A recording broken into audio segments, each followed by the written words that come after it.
Rate of change. The rate of change can be measured by a specific set of time intervals such as days, months, years, decades, or centuries. Or it can be designated as slow and rapid. Duration of change. Duration refers to how long a particular change from endures after it has been accepted. It may refer to the lifespan of long term and short term transitory period change phenomena. कि ये जो duration of change की हम बात करते हैं कि ये चेंज की ड्यूरेशन जो है ये एक्सेप्ट होने में कितना टाइम ले रही है, जो ट्रांजिटरी पीरियड है कि from one phase two the change phase, वो पीरियड कितना लगता है, वो साल लगते हैं, महीने लगते हैं, कितनी देर लगती है उस पीरियड में, उस ट्रांजिटरी पीरियड को, उसको हम ड्यूरेशन ऑफ चेंज कहेंगे. मैग्नीट्यूड ऑफ चेंज की अगर हम बात करें तो मैग्नीट्यूड ऑफ चेंज में इंक्रीमेंटल और मार्जिनल चेंज, कंप्रीहेंसिव चेंज और रेवोल्यूशनरी चेंज होते हैं.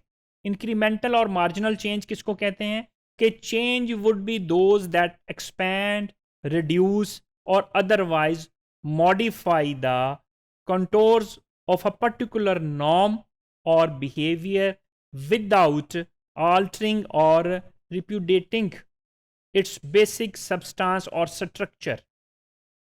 आसान लफ्ज़ों में हम इसको कहते हैं कि किसी एक नॉर्म का तब्दील होना without change in the whole system, without change in the whole structure.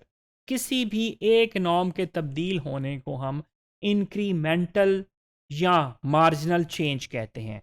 The acceptance of nuclear family system in some rural settings को भी हम इंक्रीमेंटल और मार्जिनल चेंज में ला सकते हैं कि पहले रूरल सेटिंग में तमाम नॉर्म्स चेंज नहीं हुई, अगर ये एक न्यूक्लियर फैमिली की अब एक्सेप्टेंस होने लग गई है तो ये एक नॉर्म का शिफ्ट होना, एक नॉर्म का चेंज होना इंक्रीमेंटल चेंज में आता है. या फिर कोविड के डेज़ में जो हम हैंड शेक SOPs आई थी कि हैंड शेक से इंसान ने हमने अपने आप को रोका कि उससे चांसेस बढ़ जाते हैं वायरस के स्प्रेड होने के.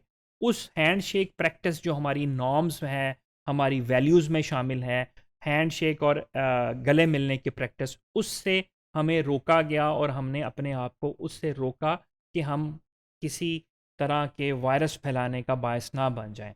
तो वो कोई एक नॉर्म का चेंज होना, हम इसको इंक्रीमेंटल और मार्जिनल चेंज कहते हैं.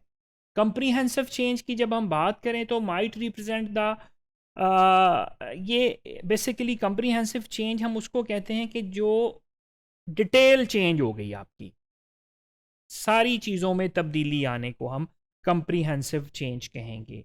कि वो सिर्फ एक नॉर्म में तब्दीली नहीं आई, वो सारी के सारे सिस्टम में, सारे के सारे स्ट्रक्चर में तब्दीली आ गई. एग्रीकल्चर की अगर हम बात करें तो यूज़ ऑफ एग्रीकल्चर टेक्नोलॉजी जो है कल्टीवेशन प्रोसेस में, वो अगर हमने उस सोसाइटी ने अडॉप्ट कर ली है तो वो सारे के सारे एग्रीकल्चर के कल्टीवेशन प्रोसेस में तब्दीली आ गई है. अब वो ट्रेडिशनल से हट के वो जो टेक्नोलॉजी में कल्टीवेशन प्रोसेस है उस साइड पे वो एग्रीकल्चर उस एरिया की चल पड़ी, तो उसको हम जो एक डिटेल पूरे सिस्टम में चेंज आएगी उसको हम कंप्रीहेंसिव चेंज कहते हैं. तो फिर रेवोल्यूशनरी चेंज की जब बात करते हैं तो रेवोल्यूशनरी चेंज हम उसको कहते हैं कि जैसे नाम से आपको नज़र आ रहा है कि एकदम से कोई चेंज आना, रेवोल्यूशन हो जाना, और वो चेंज जो रेवोल्यूशनरी चेंज है वो लेस एक्सेप्टेबल होती है रूरल सेटिंग में ड्यू टू ग्रेटर स्टेबिलिटी, क्योंकि वो जो पहले नॉर्म्स चल रही होती हैं, वैल्यूज़ चल रही होती हैं,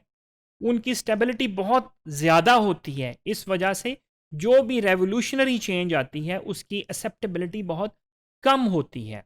रेवोल्यूशनरी चेंज का आना एकदम से किसी चीज़ में, किसी सिस्टम में, किसी स्ट्रक्चर में चेंज आना.